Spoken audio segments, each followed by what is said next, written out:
Anfang der 90er Jahre sortiert sich die Welt neu. Die Sowjetunion löst sich auf, es entstehen neue unabhängige Staaten und Russland sucht seine Stabilität und Rolle in der internationalen Gemeinschaft. Wir schauen heute auf die Veränderungen, die Russlands Agieren seit 1991 bis heute prägen. Und damit willkommen zurück bei unserer neuen Folge im Podcast Geopolitik und Märkte.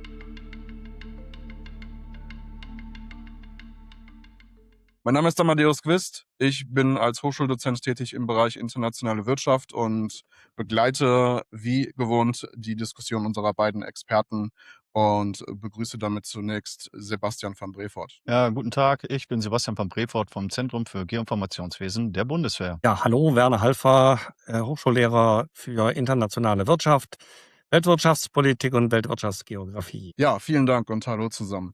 Wir haben uns in der letzten Folge in Teil 1 zu unserer Betrachtung Russlands zunächst einmal sehr lange angesehen, wie das Land entstanden und gewachsen ist, vor allem die Zeit der Sowjetunion.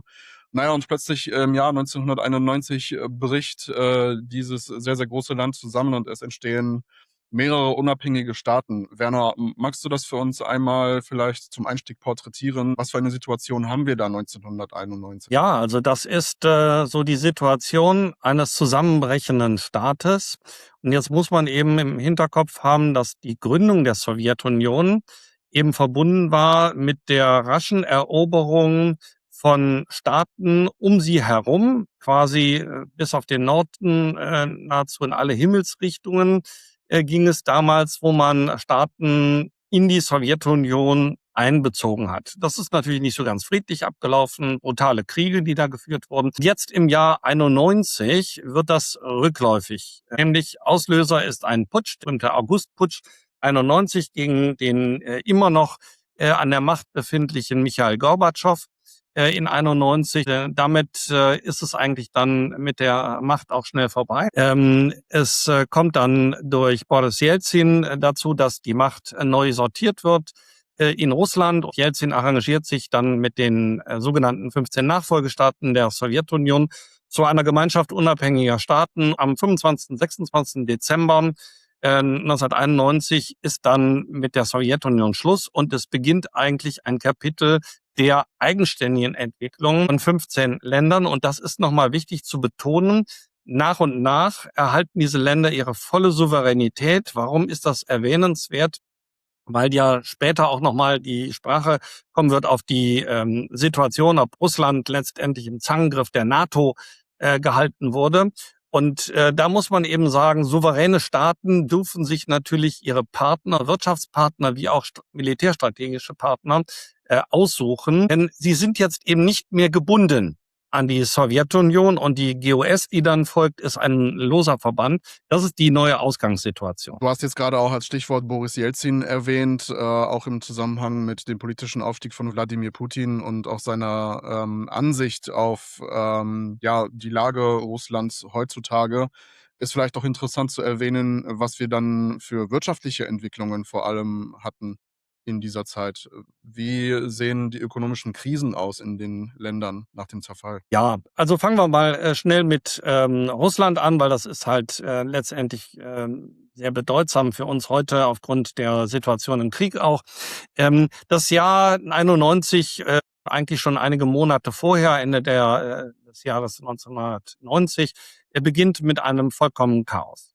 Also das Wirtschaftssystem der Sowjetunion zerbricht, die Zentralverwaltungswirtschaft soll nach und nach überführt werden in eine Marktwirtschaft und tatsächlich erleben wir eigentlich vollkommene kapitalistische Freiheit. Das wohl auffälligste ist, es gibt keinen richtig regulierenden Staat mehr, der durchsetzungsfähig ist, also die Exekutivgewalt ist sehr stark eingeschränkt in ihrer Wirksamkeit und die Macht übernehmen nach und nach sogenannte Oligarchen.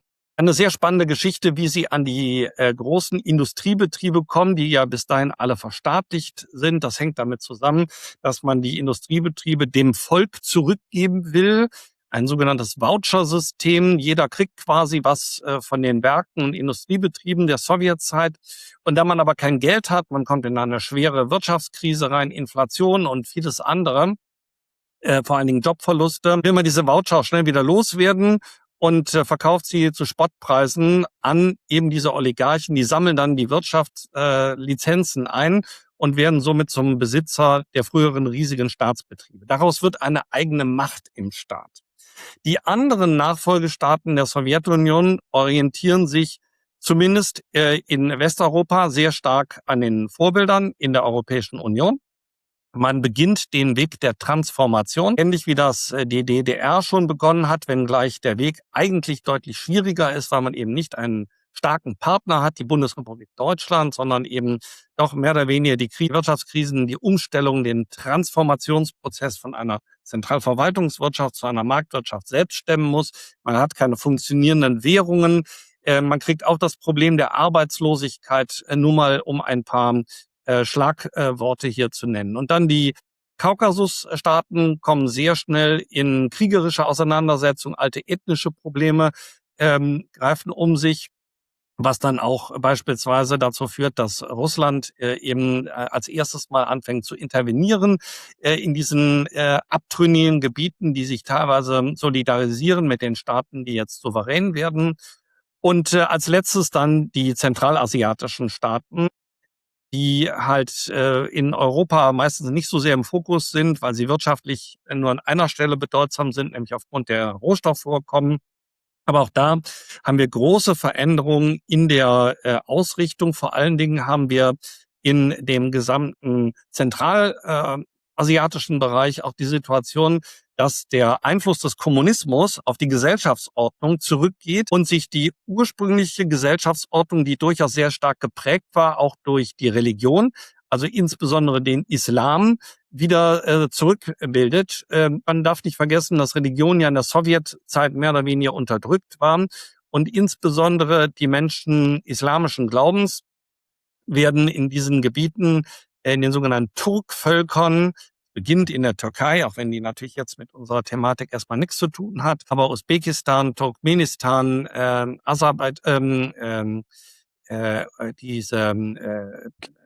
Kirgisistan, danke, ne, Tadschikistan, das sind diese Turkvölker und da kommt es jetzt eben auch zu stark gesellschaftlichen Veränderungen aufgrund der wieder starken Bedeutung der Religion. Das ist so die Ausgangssituation und damit geht man letztendlich in die 90er Jahre rein. Diese Zeit sehr stark geprägt durch weltwirtschaftliche Preisanstiege, insbesondere beim Rohstoff Erdöl, Erdgas. Das kommt natürlich Russland sehr zugute, können sich damit am Ende der 90er Jahre wieder schnell entwickeln, auch Anfang der 2000er Jahre noch sehr wirtschaftsstark. Und dann entwickelt sich das Ganze eigentlich sehr stark auseinander. Die Ukraine und die anderen westlichen Staaten, das Baltikum insbesondere, werden schnell wirtschaftlich sehr bedeutsam. Und die Russische Föderation, so heißt das Land jetzt, fällt eigentlich insofern zurück, dass zwar die Erdölpreise das Land reich machen, aber man kommt nicht zu einer Industrialisierung. Das ist die berühmte holländische Krankheit, die wir haben. Rohstoffpreise, wenn sie nach oben gehen, führen dann dazu, dass eben ein Land sich nur auf den Rohstoffexport konzentriert. Und das ist die große wirtschaftliche Schwäche eigentlich bis heute, wenngleich jetzt natürlich die Industrialisierung stark durch die Rüstungsindustrie geprägt ist. Aber auch das ist natürlich keine wirkliche Wertschöpfung im gewünschten ökonomischen Sinne. Das ist die große Schwäche Russlands eigentlich bis heute, diese nicht vorhandene Industrialisierung. Ja, wenn ich das kurz ergänzen darf, und zwar, was ich interessant finde, ist, dass Russland oder die Sowjetunion hatte zum damaligen Zeitpunkt 290 Millionen Einwohner und die USA zum gleichen Zeitpunkt so 250 Millionen. Also mit anderen Worten, und da haben wir in der letzten Folge auch drüber geredet, so dieses demografische Herausforderung, vor denen Russland heute steht, mit dem sehen sich die USA nicht konfrontiert. Also das waren einfach auch nicht nur enorme Landmassen, sondern auch wirklich viele Einwohner. Und was natürlich dann durch 1991, durch den Zerfall der Sowjetunion auch passiert ist so, dass sich natürlich die Grenzsituation hat sich für Russland enorm verkompliziert. Also diese Pufferstaaten, die da waren. Außerdem ist natürlich der direkte Zugang zu vielen Schwarzmeerregionen, außer Ukraine, Krim, ist verloren gegangen. Und wie jetzt halt eben von dir angesprochen, diese politische Kontrolle über diese schwierigen Regionen, also im Kaukasus und zentralasiatischen Räume, die ist auch verloren gegangen. Also da waren auf einmal ganz viele Herausforderungen, mit denen sich dann das neue Russland quasi konfrontiert gesehen Ja. hat, so die bis heute nachwirken. Ja, aber vielleicht noch einen Punkt. Du hast es ganz treffend gesagt. Der Puffer ist weg, aber eigentlich brauchte den Puffer keiner mehr. Auch in den Anfangsjahren der Russischen Föderation ist man eigentlich davon ausgegangen, Russland wird zu einem Partner. Ich brauche da keinen Puffer mehr.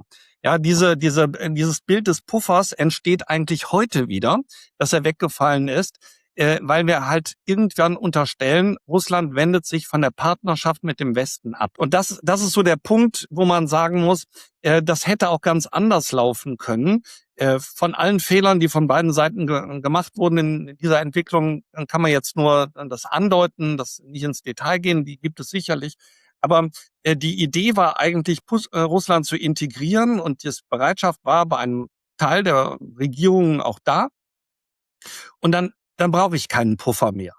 Aber jetzt, wenn ich die Ideologie halt ändere und die strategische Ausrichtung, dann brauche ich wieder Puffer, wie halt in der Gegend. Ja, aber ich glaube, im Grunde genommen hast du recht, aber ich glaube, im geopolitischen Denken von Russland und der Sowjetunion ebenfalls, so ist das aber sehr stark verankert. Also ich meine, man kann das jetzt, wenn man das jetzt auf geopolitische Theorien herunterbrechen wollte, würde man dann halt von Rimland und Heartland reden, und das hat halt für Russland eine enorme Bedeutung. Also sprich, diese Puffer zu haben. Und deswegen ist ja auch, wir haben in der letzten Folge über die Tiefe des Raumes geredet, mit Russland, einfach diese enormen Distanzen, die zwar auf der einen Seite vielleicht eine Herausforderung darstellen, einfach weil logistisch und ist es schwieriger, dann die eigenen Truppen zu versorgen oder Material zu transportieren, aber gleichzeitig ist es halt auch ein Schutz. So, also das haben wir ja in der Geschichte auch mehrmals gesehen, dass Russland da von diesen enormen Distanzen auch profitiert hat, sei es im Krieg gegen Napoleon oder gegen Nazi-Deutschland, war das halt ein Vorteil. Und ich glaube, dass dieses Denken, dass die Tiefe des Raumes und eine Pufferzone relevant sind, das ist nach wie vor da. Und deswegen kann man das vielleicht als unbegründet darstellen oder irrational, aber ich denke, dass Russland sich sogar eher bestätigt fühlt durch die heutige Situation. Ich würde gerne noch zurückkommen auf diesen ethnischen und religiösen Aspekt. Es ist in der Sowjetunion eigentlich so gewesen, dass das Ganze politisch durchaus auch sehr, könnte man sagen, homogenisiert gewesen ist. Und diese großen Unterschiede kamen ja im Wesentlichen durch den Zerfall der Sowjetunion erstmalig sehr stark zum Vorschein, die dann auch solche starken Zentrifugalkräfte noch beschleunigt haben. Wir sehen auch, dass beispielsweise Russland aktiv versucht, auch die russische Sprache zu fördern in den GOS-Staaten heutzutage. Das wirft bei mir die Frage auf, wie hat sich denn dieser Großmachtstatus dadurch auch verändert, durch diese territorialen Veränderungen seit den 90er Jahren? Wir haben ja von Historikern und Beobachtern immer wieder gehört von diesem sogenannten unipolaren Moment, dass quasi die USA seit den 90ern erstmalig nur die einzige Weltmacht verblieben sind. Wie hat sich dieser Großmachtstatus denn in den USA, in Russland, Verzeihung, verändert? Barack Obama hat ja beispielsweise auch Russland fast schon zu einer regionalen Macht degradiert, wenn man so will. Wie würdest du das einschätzen, Mittelmacht, Sebastian? ja. Mittelmacht, genau.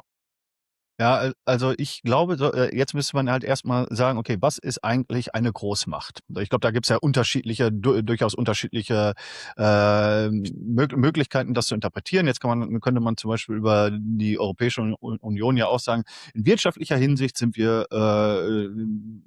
sehr, sehr stark, aber in anderer Hinsicht weniger stark. Und bei Russland ist halt dieses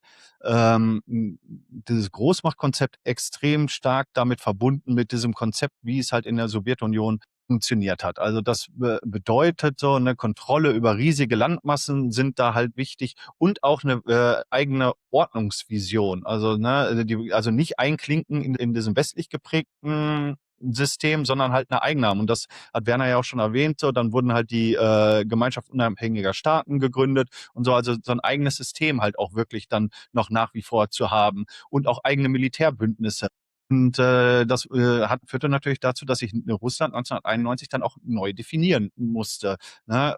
Von einer Union zu einer einzigen Großmacht der postsowjetischen Zone, aber mit dem klaren Ziel, so dass halt eben so dieser ehemalige Bereich nach wie vor die eigene Einflusssphäre ist, in dem Russland die dominante Rolle spielt. Okay, was ist eine Großmacht? Welche Form welche Art der Großmacht wollen wir sein, hat sich seitdem nicht geändert, und daran wird halt halt jetzt gearbeitet und es ist ja auch kein Zufall, dass Wladimir Putin Anfang der 2000er Jahre dann halt auch gesagt hat, ja, der Zusammenbruch der Sowjetunion ist die größte geopolitische Katastrophe, die halt über uns eingebrochen ist. Und diese Entwicklung wird dann halt versucht zurückzudrehen. Das denke ich schon, ja. Was ich in diesem Zusammenhang ja interessant finde, ist, wir haben einerseits aus der sowjetischen Geschichte heraus diesen sowjetisch geprägten Wunsch, dass man immer eine Pufferzone um sich herum haben möchte.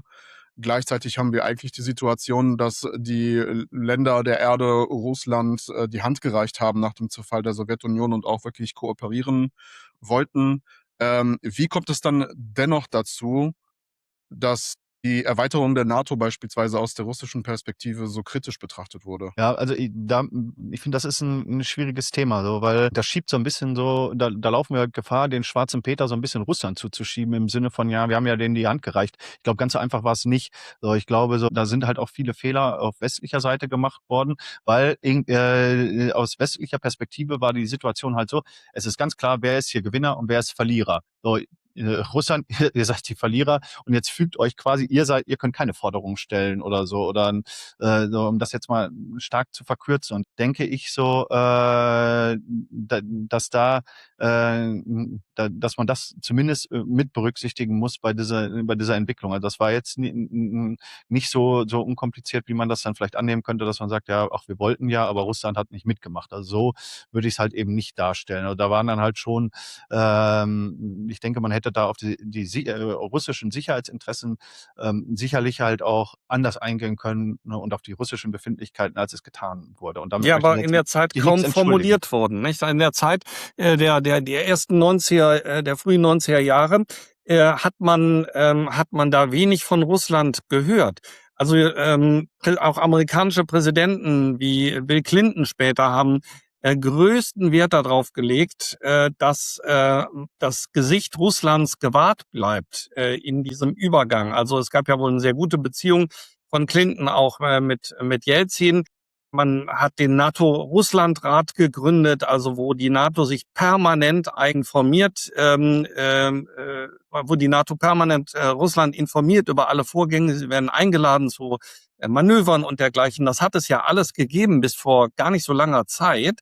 Und ich will noch das Budapester Memorandum ansprechen. Da haben sich ja eigentlich die Siegermächte des Zweiten Weltkriegs verpflichtet, auch eine Schutzfunktion von beiden Seiten, also sowohl von russischer als auch von westlicher Seite, für die Ukraine abzugeben. Und im Gegenzug zur Abgabe der Atomwaffen, die ja damals zum großen Teil in der Ukraine, also früher aus der Sowjetunion, halt gelegen haben, und man hat gesagt, also die Ukraine, die brauchen besonderen Schutz. Und da hat eben Russland auch gesagt, da werden wir mitmachen, dass die frei und unabhängig sich entwickeln können. Und dann kommt irgendwann, und das ist halt dann doch immer noch sehr viel Spekulation bei, weil wir die Archive noch nicht kennen. Aber das, was eben viele äußern, ist, es kommt irgendwann zu einem radikalen Bruch im Denken Russlands, dass man sich doch wieder völlig anders orientiert, weg vom Westen. Man traut dem Westen nicht. Ja, genau. Also da hat zu Beginn war es halt was mit einem offenen Ergebnis quasi, so dass da potenziell so eine Annäherung stattfindet, und irgendwann ist das totale Gegenteil umgestoßen. Allerdings muss man halt auch sagen, dass natürlich dann diese NATO-Osterweiterung war, ich glaube im Baltikum 2004, gar nicht so lange nach Zusammenbruch der Sowjetunion. Und ich meine, dass das dann jetzt mit diesen Gedanken, die halt da über Jahrzehnte kultiviert wurden, mit, ja, wir brauchen halt einen Puffer und das ist eine Gefahr, die da von uns ausgeht, dass das dann innerhalb so einem kurzen Zeitraum vielleicht noch nicht gänzlich abgelegt wurde und die Intentionen, die vom Westen und von der NATO ausgehen, nicht als rundherum immer friedlich angesehen wurde. Das kann man dann vielleicht dann schon irgendwo zumindest nachvollziehen. Ja, aber es sind doch Länder gewesen, die ursprünglich von der Sowjetunion okkupiert wurden. Das waren Länder, die waren vorher nicht zur Sowjetunion, nicht zu Russland gehören. Das heißt, das sind besetzte Staaten gewesen. Und letztendlich setze ich die ja nur in den Status zurück, wo sie vor der Gründung der Sowjetunion waren. Das ist ja nicht so, dass da jetzt Staaten sich abspalten im Sinne eines Separatismus.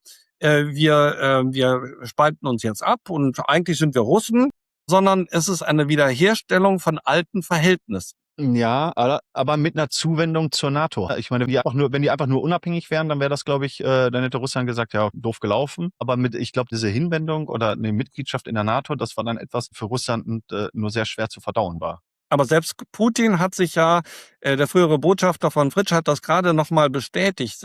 Putin hat sich in den frühen Jahren auch selbst, als er Ministerpräsident erst war und später Präsident, dazu geäußert, gesagt, völlig problemlos, dass es die NATO gibt da in dieser Region, weil wir sind jetzt Partner. Also mag sein, dass er anders gedacht hat. Du hast es ja eben auch dargestellt, nicht? Also den Eindruck, das war der größte geopolitische Verlust, den es gab. Aber es stellt sich doch die Frage, wo war dann der Kipppunkt im Handeln? Oder war der vielleicht schon lange angelegt?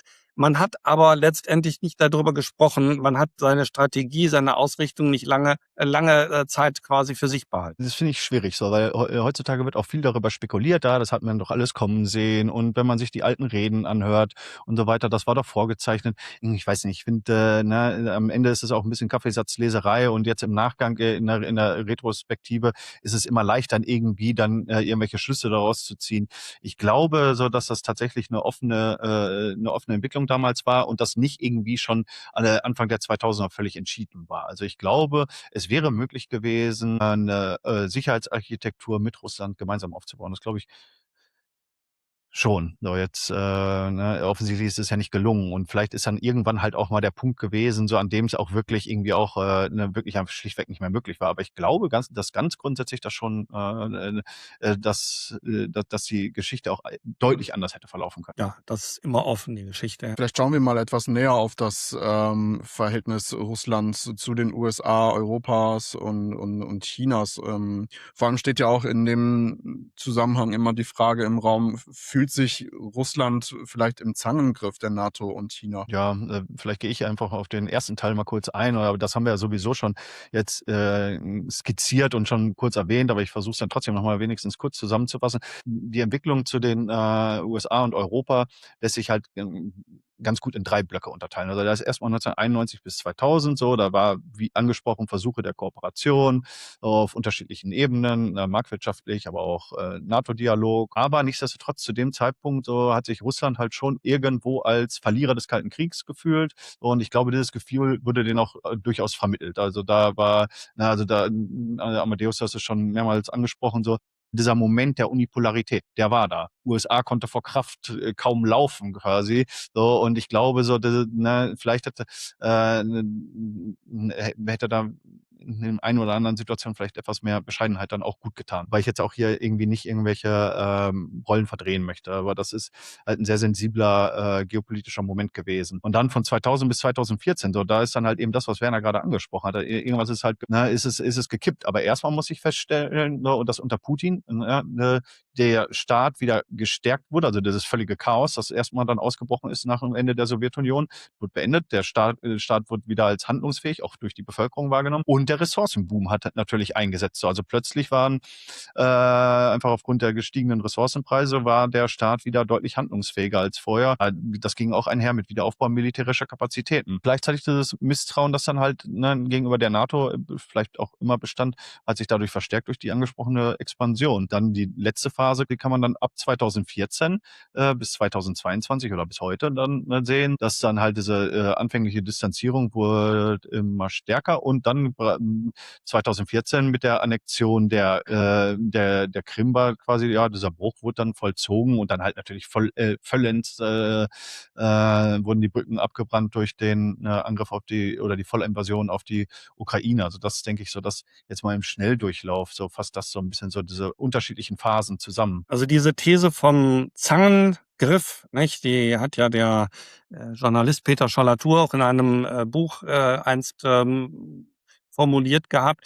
Da dürfen in dem Zusammenhang natürlich auch nicht die Bedeutung Chinas vergessen, denn die Sowjetunion war ein Rivale der Volksrepublik China. Die Position war ganz klar, China war ganz, ganz weit hinten und die Sowjetunion war aus ihrer Sicht die Nummer 1 und Amerika Nummer 2, vielleicht war es auch umgekehrt, aber China wird in dieser Zeit, wir haben das ja schon mal angedeutet in den vorangehenden Folgen, stärker Erst wirtschaftlich, dann immer mehr auch politisch und letztlich militärisch. Und am Ende muss man eben sehen, die russische Einkesselung in Anführungszeichen findet eben auch statt durch China. Und am Ende ist es so, die heute vielbeschworene unzerbrüchliche Partnerschaft und Partnerschaft zwischen Russland und China ist natürlich etwas anderes als eine Entwicklung, die durch beide Seiten gleichermaßen getragen wird. China ist die dominante Macht und China hat Interessen, auch in den östlichen Gebieten Nordasiens. Auch Bevölkerungsteile wandern und sickern dort ein. Und das sind dünn besiedelte Gegenden und die chinesische Volksrepublik ist eben sehr bevölkerungsstark. Und am Ende des Tages ist es eben so, dass China eigentlich heute die dominante Macht ist und letztlich Russland vor sich hin treibt. Das führt so weit, dass eben Soldaten in Russland, wie wir in dieser Woche in den Medien erfahren haben, jetzt definitiv, man hat es lange schon vermutet, ausgebildet werden, auch in China und zum anderen China durchaus Komponenten auf die Märkte wirft, technische Komponenten, die auch durchaus Verwendung finden in der Ukraine im Bau, in dem Bestreben, Kampfmittel zu bauen, um sich gegen die Russen zu verteidigen. Also es scheint so, dass dieser Zangengriff eben auch einen asiatischen Bereich hat und letztendlich wohl auch ein gewisses Interesse Russlands, ein gewisses Interesse Chinas besteht, dass dieser Konflikt Russlands mit dem Westen, egal ob in einem Krieg oder eben auch nur ideologisch oder durch die Wertvorstellungen der Gesellschaft, möglichst lange anhält, weil man eigentlich damit ein Stück weit sich auch die eigenen Probleme, die es gibt im Pazifik, halt so ein bisschen vom Hals halten kann, wenn man die Aufmerksamkeit des Westens in diese Konfliktregion dann halt lenkt. Ja, da stimme ich dir zu. Also ich meine, China zählt sicherlich nicht zu den Ländern, bei denen es zu den drängendsten Problemen zählt, dass der Ukraine-Konflikt endet. Ganz im Gegenteil. Also das glaube ich auch. Also das bindet halt unsere Ressourcen, das bindet die Ressourcen der USA und die Aufmerksamkeit. Aber wir haben ja auch dieses durchaus ambivalente Verhältnis. China-Russland haben wir ja in den vergangenen Folgen schon öfters drüber geredet, so auch unter anderem in der Folge über den Indo-Pazifik. Und da habe ich dann ja auch schon so ein bisschen so salopp die Frage aufgeworfen, ja, wer ist Koch, wer ist Kellner? Das kann man gesamtgeopolitisch halt eben auch genauso betrachten. Also nicht nur auf den Indo-Pazifik geworfen, sondern halt auch auf globaler Ebene. Und deswegen ist diese unverbrüchliche Freundschaft, die sich da ständig jetzt geschworen wird, muss man wenn man diese Dinge alle mitbedenkt, dann etwas kritischer. Ich möchte vielleicht noch eine letzte Frage aufwerfen, auch in Sachen Ideologie.